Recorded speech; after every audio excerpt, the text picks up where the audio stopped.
आज की इस बातचीत में आपका स्वागत है। आज हम हिंदी व्याकरण के एक ऐसे हिस्से की गहराई में उतर रहे हैं जो हम रोज इस्तेमाल करते हैं, पर जिसके नियम अक्सर हमें उलझा देते हैं। मैं बात कर रही हूँ वचन की, सिंगुलर और प्लूरल। और हमारा मकसद सिर्फ एक वचन और बहुवचन की परिभाषा जानना नहीं है। हम उस गुत्थी को सुलझाने जा रहे हैं जो शायद हर किसी के मन में कभी ना कभी आई होगी। बिल्कुल, जैसे लड़का का बहुवचन लड़के भी होता है और लड़कों भी। ये क्यों होता है? लड़के खेल रहे हैं और लड़कों ने खाना खाया। दोनों में एक से ज्यादा लड़के हैं, पर शब्द का रूप एकदम अलग है। सही। और ये भी कि हाथी का बहुवचन हाथी ही क्यों है, लेकिन नदी का नदियां बन जाता है। और सबसे बड़ा सवाल, ये बिंदियां और चंद्रबिंदु कहाँ से आ जाते हैं? देखिए, इस पूरी पहेली को समझने के लिए एक बहुत दिलचस्प बात से शुरुआत करते हैं। हिंदी की जो माँ है संस्कृत, उसमें 3 वचन होते थे। 3? हाँ, एक वचन, द्विवचन मतलब 2 के लिए, और फिर बहुवचन जो 2 से ज्यादा के लिए होता था। हिंदी ने इसे सरल बनाया और सिर्फ 2 वचन रखे, एक और एक से ज्यादा। अच्छा। लेकिन इस सरलता के पीछे नियमों की एक बहुत ही खूबसूरत, एक बहुत ही लॉजिकल बनावट छिपी हुई है। तो चलिए इसी बनावट को परत दर परत खोलते हैं। शुरुआत वहीं से, सबसे बड़ी उलझन से, लड़के बनाम लड़कों। इसका राज क्या है? इसका जवाब एक अकेले पर बहुत ही शक्तिशाली विचार में छिपा है। ये विचार हिंदी व्याकरण को देखने का नजरिया ही बदल सकता है।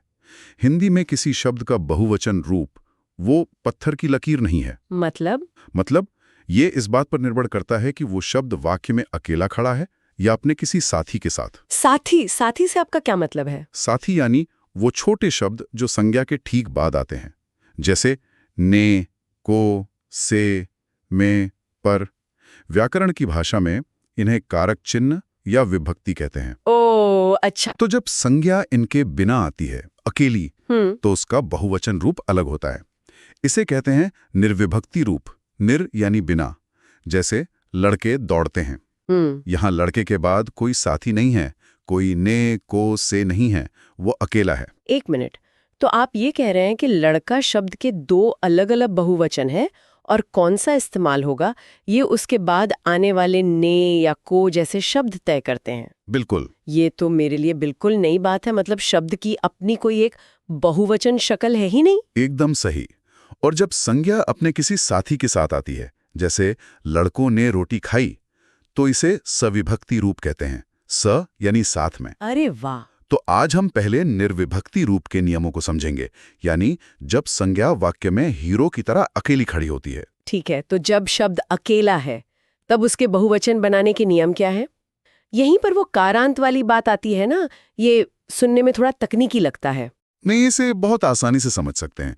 सोचिए कि शब्दों को उनके आखिरी स्वर के आधार पर अलग अलग परिवारों में बांटा गया है। परिवारों में? हाँ, कारांत का मतलब है उस स्वर से अंत होने वाला। जैसे लड़का शब्द आ के स्वर पर खत्म होता है, तो ये आ परिवार का शब्द है। अच्छा। जिसे हम व्याकरण में आकारांत कहते हैं। दिन शब्द न पर खत्म होता है, पर ना में अ का स्वर छिपा है ना? हाँ, दिन, हाँ। तो वो अपरिवार यानी आकारांत का हुआ। बस यही चाबी है पूरे खेल की। ठीक है, तो पहला नियम पुल्लिंग शब्दों के आ परिवार आकारांत के लिए है। एकदम सही। नियम कहता है कि जो पुल्लिंग शब्द आ से खत्म होते हैं, उनका बहुवचन बनाने के लिए हम आखिरी आ को ए में बदल देते हैं। अच्छा, जैसे लड़का से बन गया लड़के, कपड़ा से कपड़े, पहिया से पहिए, कमरा से कमरे। ये तो काफी सीधा है। इससे हमारे पहेली का पहला हिस्सा सुलझ गया। लड़के खेल रहे हैं में लड़के क्यों आया? लेकिन एक सवाल है, पिता और दादा शब्द भी तो आ से खत्म होते हैं। हम पिते आ रहे हैं तो कभी नहीं कहते। हाँ, बिल्कुल सही सवाल। यहाँ एक मजेदार पेंच है।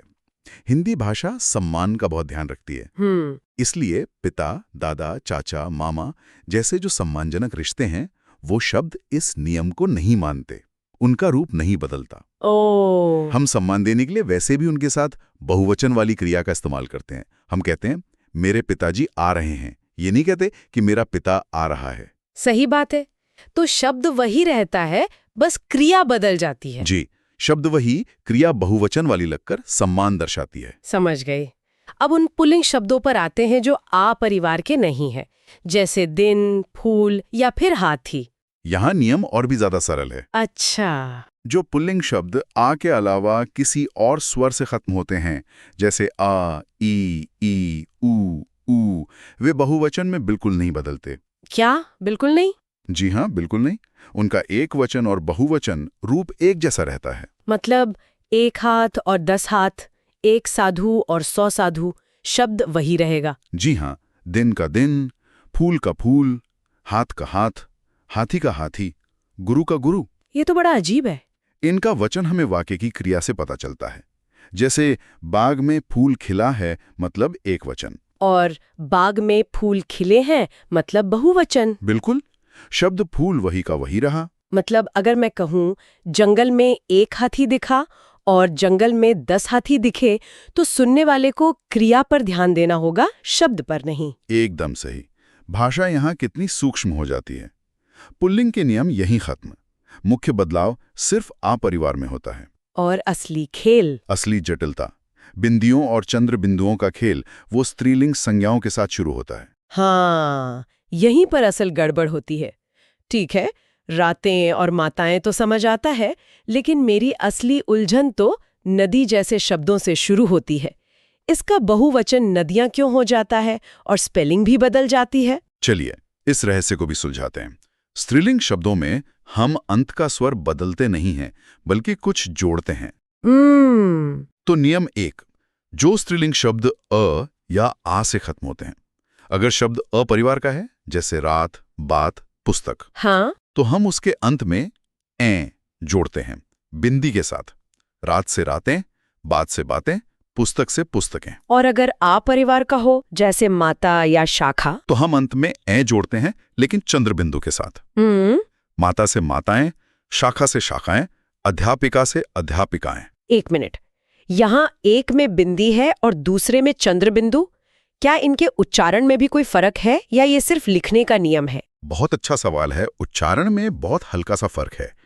चंद्र बिंदु मतलब ए में ध्वनि नाक और मुंह दोनों से निकलती है, थोड़ी फैली हुई, माताएं। वही बिंदी मतलब ए में ध्वनि ज्यादातर नाक से आती है, ज्यादा तीखी होती है, रातें।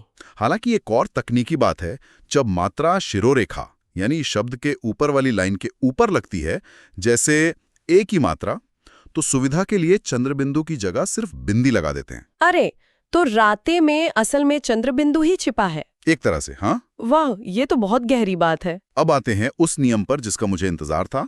ई और ई परिवार वाले शब्द, जैसे नदी और लड़की। यहाँ 2 बातें हैं। अगर शब्द छोटी ई से खत्म होता है, तो हम अंत में सीधे या जोड़ देते हैं, चंद्र बिंदु के साथ। जैसे रीति से रीतियां, जाति से जातियां, शक्ति से शक्तियां। और अगर बड़ी ई से खत्म हो, जैसे नदी, साड़ी या दवाई, यहाँ 2 कदम उठाने पड़ते हैं। और यही वो जगह है जहां लोग अक्सर गलती करते हैं। अच्छा। पहला कदम, शब्द की आखिरी बड़ी ई की मात्रा को छोटी ई में बदलना होता है। दूसरा कदम, उसके बाद या जोड़ना होता है। अच्छा, मैं हमेशा से दवाइयाँ की स्पेलिंग में गलती करती थी। मेडिकल स्टोर पे लिखा देखती थी और सोचती थी कि दवाई में तो बड़ी ई होती है, तो यहाँ छोटी ई क्यों है? आज आपको जवाब मिल गया। वो एक नियम के तहत होता है। तो दवाई से दवाइयाँ, नदी से नदियाँ, लड़की से लड़कियाँ, कुर्सी से कुर्सियाँ। एकदम सही। ये नियम स्पेलिंग को सीधे तौर पर प्रभावित करता है, और यही पैटर्न आपको ऊ और ऊ परिवार के शब्दों में भी दिखेगा। अच्छा, तो वस्तु और बहु जैसे शब्दों के लिए भी ऐसा ही कुछ होगा? बिल्कुल। अगर शब्द छोटे ऊ से खत्म होता है, तो अंत में ए जोड़ते हैं, चंद्र बिंदु वाला। वस्तु से वस्तुएं। और अगर बड़े ऊ से खत्म होता है, जैसे बहु, तो वही 2 कदम वाला नियम लगेगा। पहले बड़े ऊ को छोटे ऊ में बदलिए और फिर ए जोड़ दीजिए। बहु से बहुएं, वधु से वधुएं। ये पैटर्न समझना वाकई बहुत मददगार है। और स्त्रीलिंग के लिए आखिरी नियम, जो या पर खत्म होने वाले शब्दों के लिए है, जैसे चिड़िया। ये सबसे आसान है। हाँ। जो स्त्रीलिंग शब्द या पर खत्म होते हैं, उनका बहुवचन बनाने के लिए आपको कुछ बदलना या जोड़ना नहीं है। बस उस या के ऊपर एक चंद्र बिंदु लगा देना। बस? हाँ। चिड़िया से चिड़िया, गुड़िया से गुड़िया, बुढ़िया से गुड़िया। तो मोटे तौर पर बिना ने को से वाले बहुवचन का यही पूरा हिसाब किताब है। पुल्लिंग में सिर्फ आ वाले ए में बदलते हैं, बाकी नहीं।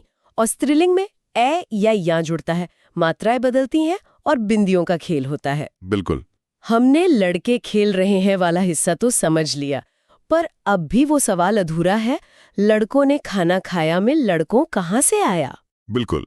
अब हम उस दूसरे रूप पर आते हैं जिसने हमारी चर्चा शुरू की थी, सविभक्ति रूप। हाँ, जब संज्ञा अपने साथी मतलब कारक चिन्ह के साथ आती है। जी। जैसे लड़कों ने, पेड़ों पर, लोगों को, इन सब में आखिर में ओ की आवाज आ रही है। आपने पैटर्न पकड़ लिया। ये निर्विभक्ति रूप से कहीं ज्यादा सरल है। अच्छा।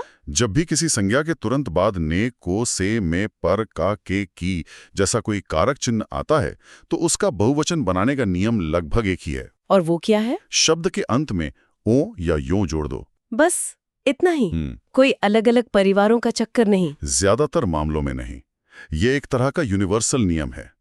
देखिए, जो पुल्लिंग शब्द आ से खत्म होते हैं उनमें आ की जगह ओ लग जाता है, लड़का से लड़कों ने, और कमरा, कमरा से कमरों में, और बाकी सभी पुल्लिंग शब्दों के अंत में सीधे ओ लग जाता है, दिन से दिनों तक, फूल से फूलों का। एक मिनट, हाथी? हाथी से हाथियों पर, गुरु से गुरुओं ने। अरे वाह! तो हाथी जो निर्विभक्ति में नहीं बदला था वो सविभक्ति में हाथियों बन गया। और फूल भी फूलों बन गया। जी हाँ। तो हमारी पूरी पहेली अब सुलझ गई। लड़के दौड़ रहे हैं, ये निर्विभक्ति है, और लड़कों ने दौड़ा, ये सविभक्ति। एक ही शब्द के दो बहुवचन रूप, और दोनों अपनी अपनी जगह सही है। बिल्कुल। और यही नियम स्त्रीलिंग शब्दों पर भी लागू होता है, बस एक छोटे से बदलाव के साथ। जो स्त्रीलिंग शब्द ई या ई से खत्म होते हैं उनमें यों जुड़ता है। जैसे नदी से नदियों में, लड़की से लड़कियों को, और बाकी ज्यादातर स्त्रीलिंग शब्दों में ओ जुड़ता है। रात से रातों को, बात से बातों में, बहू से बहुओं ने, माता से माताओं का। तो संक्षेप में हिंदी में बहुवचन के दो सेट हैं। एक सेट तब इस्तेमाल होता है जब शब्द अकेला खड़ा हो और उसके नियम कारांत पर निर्भर करते हैं। सही। और दूसरा सेट तब इस्तेमाल होता है जब शब्द के साथ कोई कारक चिन्ह जुड़ा हो और उसका नियम बहुत सीधा है, ज्यादातर शब्दों के अंत में ओ या यों लगा दो। आपने एकदम सटीक सार निकाला है। यही है वचन का पूरा ढांचा। नमस्कार, आज हम हिंदी व्याकरण की एक ऐसी गुत्थी सुलझाने जा रहे हैं जिसमें अच्छे लोग फंस जाते हैं। हाँ, ये तो है। एक वचन और बहुवचन, मतलब लड़का, लड़के, लड़कों, इन तीनों में कब क्या इस्तेमाल करना है, ये हमेशा थोड़ा कंफ्यूजिंग रहता है ना? बिल्कुल रहता है। तो इसी उलझन को दूर करने के लिए हमारे पास निधि मैम का एक YouTube वीडियो है जिसमें उन्होंने इन नियमों को बहुत ही सरल तरीके से समझाया है। मैंने देखा है वो वीडियो, काफी अच्छा है। तो आज का हमारा मिशन यही है कि ये समझें कि आखिर हिंदी में वचन के ये नियम इतने पेचीदा क्यों हैं और कैसे वो ने, को, से जैसे छोटे छोटे शब्द पूरा खेल ही बदल देते हैं। हाँ, वो कारक चिन्ह, वही तो असली जड़ें। चलिए इस पर गहराई से बात करते हैं। तो चलिए शुरू करते हैं सबसे बड़ी पहेली से। एक वाक्य है, लड़के खेल रहे हैं। ठीक है। और दूसरा है, लड़कों ने खाना खाया।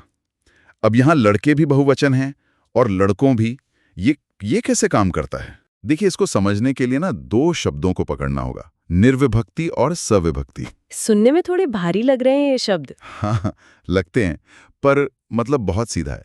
जब कोई संज्ञा वाक्य में अकेली आती है, मतलब बिना किसी ने, को, से के, तो वो निर्विभक्ति रूप में होती है। जैसे लड़के खेल रहे हैं। बिल्कुल। यहाँ लड़के पर कोई और असर नहीं है। और सविभक्ति का मतलब हुआ कि संज्ञा के साथ कोई विभक्ति यानी कोई कारक चिन्ह लगा हुआ है। अच्छा, जैसे लड़कों ने, तो यहाँ ने लगते ही लड़के का रूप बदलकर लड़कों हो गया। एकदम सही। तो यहाँ का अहम नुक्ता ये नहीं कि बहुवचन के दो रूप हैं, बल्कि ये है कि वाक्य में संज्ञा का काम क्या है। जब संज्ञा पर कारक चिन्ह लगते हैं तो बहुवचन का रूप ओ की आवाज ले लेता है, लड़कों, किताबों, पेड़ों। ठीक है, तो ये कारक चिन्ह वाला पॉइंट तो समझ आ गया, लेकिन मुझे हमेशा उन शब्दों में उलझन होती है जो बदलते ही नहीं, जैसे हाथी। बहुत अच्छा सवाल है। क्या इस पर भी यही नियम लागू होता है? हाँ, होता है। हाथी जैसे शब्द जो हैं वो अपने निर्विभक्ति रूप में एक वचन और बहुवचन में एक जैसे ही रहते हैं। अच्छा। जैसे हाथी चल रहा था, ये एकवचन है, और हाथी चल रहे थे, ये बहुवचन है। यहां आपको क्रिया से पता लगाना पड़ता है। ओके। लेकिन जैसे ही आप सविभक्ति रूप का इस्तेमाल करते हैं, मतलब कोई कारक चिन्ह लगाते हैं, तो इसका बहुवचन रूप सामने आ जाता है। कैसे? हाथियों ने पुल पार किया। देखा? ने लगते ही हाथी का हाथियों बन गया। अरे वाह! तो इसका मतलब ये हुआ कि बहुवचन का रूप शब्द में छिपा होता है और कारक चिन्ह उसे बाहर निकालने का काम करता है। ये तो बड़ा दिलचस्प है। हाँ, आप इसे ऐसे समझ सकती हैं कि कारक चिन्ह एक ट्रिगर की तरह है। अच्छा, एक और चीज है जो हमेशा मुझे चक्कर में डाल देती है। एक वाक्य है, लड़के ने रोटी खाई। यहाँ लड़के एक है या ज्यादा? क्योंकि लड़के खेल रहे हैं में तो ये साफ साफ बहुवचन था। ये हिंदी व्याकरण का एक बहुत ही अनोखा नियम है। वाक्य लड़के ने रोटी खाई में लड़के एक वचन है। एक वचन पर क्यों? ये नियम आकारांत पुल्लिंग संज्ञाओं पर लागू होता है। मतलब ऐसे पुल्लिंग शब्द जिनके अंत में आ आता है, जैसे लड़का, बेटा, घोड़ा। अच्छा। जब इन शब्दों के साथ कोई कारक चिन्ह लगता है तो एक वचन में भी इनका आप बदलकर ए हो जाता है। इसलिए लड़का ने गलत है और लड़के ने सही है। ओ, तो सोने की अंगूठी में भी यही होता है। सोना के साथ की कारक चिन्ह लगा तो वो सोने बन गया। वाह, अब समझ आया। पर कुछ शब्द तो ऐसे जो अपनी ही धुन में चलते हैं ना। मतलब? जैसे लोग कहते हैं मेरे तो प्राण निकल गए। हाँ। कभी ये नहीं कहते कि मेरा प्राण निकल गया। हाँ, बिल्कुल तो सही। कुछ शब्द ऐसे हैं जो हमेशा बहुवचन में ही इस्तेमाल होते हैं, जैसे प्राण, दर्शन, हस्ताक्षर, आंसू, होश। ये शब्द अपनी प्रकृति में ही बहुलता का भाव रखते हैं। और इसका उल्टा भी तो है। हाँ। कुछ शब्द हमेशा एक वचन में रहते हैं, भले ही उनका मतलब बहुत सारे लोगों से हो। जैसे जनता या भीड़। सही। एक मिनट, पुलिस आ रही है भी इसी में आता है। लेकिन अगर 100 पुलिस वाले हों तब भी आ रही ही है बोलेंगे। ये तो सुनने में बहुत अजीब लगता है। पर नियम यही है। पुलिस, सरकार, सेना जैसे शब्द समूहवाचक संज्ञाएं हैं और हिंदी व्याकरण में इन्हें एक इकाई मतलब एक वचन माना जाता है। अच्छा। और हाँ, कुछ संज्ञाओं का बहुवचन बनाने के लिए गण, जन, लोग जैसे शब्द भी जोड़े जाते हैं, जैसे शिक्षक गण, गुरुजन। हाँ, ये तो सुना है। यहाँ एक आम गलती होती है। लोग कहते हैं भक्तजनों से अनुरोध है, जबकि जन खुद बहुवचन है। सही होगा भक्तजन से अनुरोध है। और आखिर में एक नियम है जो व्याकरण से ज्यादा मुझे लगता है तहजीब और सम्मान के बारे में है। बिल्कुल, आदर देने के लिए। हाँ, जैसे हम कभी नहीं कहते पिताजी आ रहा है। सही। हम हमेशा बहुवचन क्रिया इस्तेमाल करते हैं, चाहे व्यक्ति एक ही क्यों ना हो। पिताजी आ रहे हैं, प्रधानमंत्री जी कल भाषण देंगे। ये दिखाता है कि व्याकरण सिर्फ भाषा के नियम नहीं, हमारी संस्कृति का